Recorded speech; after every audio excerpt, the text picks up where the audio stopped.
Assalamualaikum warahmatullahi wabarakatuh.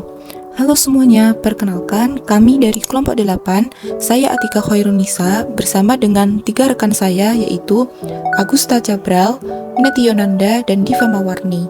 Kami dari Prodi Psikologi Universitas Cendekia Mitra Indonesia akan membahas mengenai rekrutmen dan seleksi untuk menyelesaikan tugas manajemen sumber daya manusia dengan dosen Bapak Roy Gustaf Tupenama SPSI MPSI. Setelah lulus dari pendidikan, kita biasanya akan dihadapkan sama dunia kerja. Pernah kepikiran gak sih orang-orang bekerja di sebuah instansi itu dapat proses apa aja ya sebelum dinyatakan lolos dan diterima kerja di sana? Tentunya, staf di sebuah tempat harus memenuhi kualifikasi dan melalui beberapa proses seleksi sesuai posisi yang dibutuhkan. Karena masa iya sih dengan lapangan pekerjaan yang luas dan job seeker yang berjibaku di luar sana ada yang asal nerima orang gitu aja? Nah, maka itulah sebelum seseorang dinyatakan lolos, dia harus melewati proses rekrutmen dan seleksi. Sebelum kita memasuki pada pembahasan materi rekrutmen dan seleksi, perlu kita ketahui apa itu definisi, fungsi, dan manfaat dari rekrutmen. Definisi rekrutmen adalah proses mencari, menemukan, dan menarik para pelamar untuk dipekerjakan dalam suatu organisasi. Fungsi tujuannya adalah agar kita bisa memilah calon tenaga kerja atau karyawan yang memenuhi syarat, agar konsisten dengan strategi, wawasan, dan nilai perusahaan, mengurangi resiko kemungkinan keluarnya karyawan yang belum lama bekerja, dan untuk memenuhi tanggung jawab perusahaan dalam upaya menciptakan kesempatan kerja. Biasanya, setelah melalui tahap rekrutmen, calon-calon kandidat ini akan masuk ke proses seleksi. Di sini kita akan membahas definisi, fungsi, dan manfaat dari seleksi. Seleksi adalah suatu proses memilih seseorang yang cocok atau sesuai untuk menempati suatu jabatan atau posisi tertentu. Seleksi ini didasarkan kepada spesifikasi tertentu dari setiap perusahaan atau organisasi yang bersangkutan.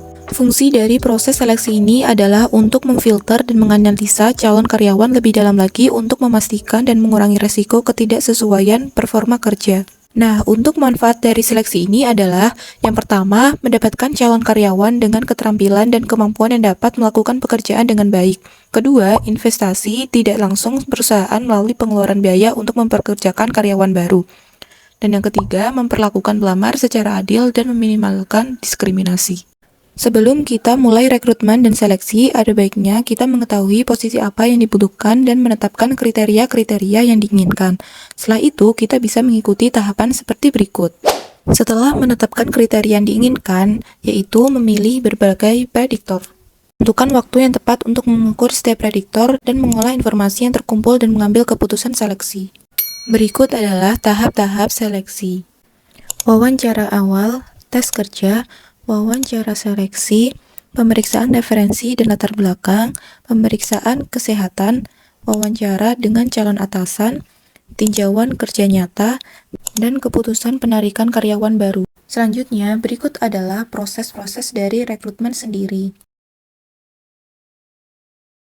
Nah, selanjutnya, untuk melakukan proses rekrutmen tadi, kita bisa memilih metode rekrutmen.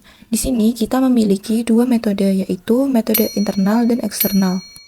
Metode perekrutan sumber internal dengan cara calon tersebut diperoleh manajer dengan memberikan atau mempromosikan beberapa orang sebagai calon untuk menempati posisi yang dibutuhkan. Nah, sedangkan perekrutan sumber eksternal yaitu organisasi mengumumkan jabatan yang kosong pada papan pengumuman lisan atau media lain sehingga memberikan kesempatan pada pegawai untuk mengajukan lamaran secara formal. Nah, teman-teman, setelah proses rekrutmen dilakukan, selanjutnya kita harus melakukan proses seleksi dan seperti halnya rekrutmen seleksi ini memiliki beberapa metode juga. Dalam proses seleksi penerimaan karyawan baru, dikenal dua metode untuk melakukannya, yaitu non-ilmiah dan juga ilmiah. Metode non-ilmiah yaitu seleksi yang dilaksanakan tidak berdasarkan kriteria standar atau kebutuhan nyata suatu pekerjaan atau jabatan. Sedangkan metode ilmiah yaitu didasarkan pada spesifikasi pekerjaan dan kebutuhan nyata yang akan diisi dan berpedoman pada kriteria dan standar tertentu. Oh iya teman-teman, setelah menentukan metode tadi, kita bisa mulai melakukan proses seleksi seperti berikut. Proses seleksi yang pertama yaitu screening lamaran berkas. Yang kedua, tes mengisi formulir lamaran. Yang ketiga, tes kemampuan dan pengetahuan. Yang keempat, wawancara. Dan kelima, pemeriksaan kesehatan. Selanjutnya, pengecekan referensi. Dan yang terakhir, dalam laporan hasil seleksi. Nah, teman-teman, karena dua proses ini selalu berkaitan dan berkesinambungan, kira-kira bedanya apa sih? Rekrutmen yaitu mencari. Pada intinya, rekrutmen ini adalah cara kita mencari dan mendapatkan kandidat dengan syarat yang sesuai untuk menduduki posisi yang dibutuhkan. Sedangkan seleksi yaitu memilih. Sementara seleksi adalah proses di mana kita memilah dan menspesifikasi potensi apa saja yang kita butuhkan dan juga menganalisa apakah kandidat yang lolos tersebut memenuhi kriteria dari organisasi atau perusahaan dari para pelamar yang lolos proses rekrutmen. Nah, gimana nih teman-teman? Sekarang udah pada paham kan mengenai materi rekrutmen dan seleksi ini? Kalau kalian masih ada yang kurang paham, komen di bawah ya. Sekian dari kelompok 8, kurang lebihnya mohon maaf. Wassalamualaikum warahmatullahi wabarakatuh.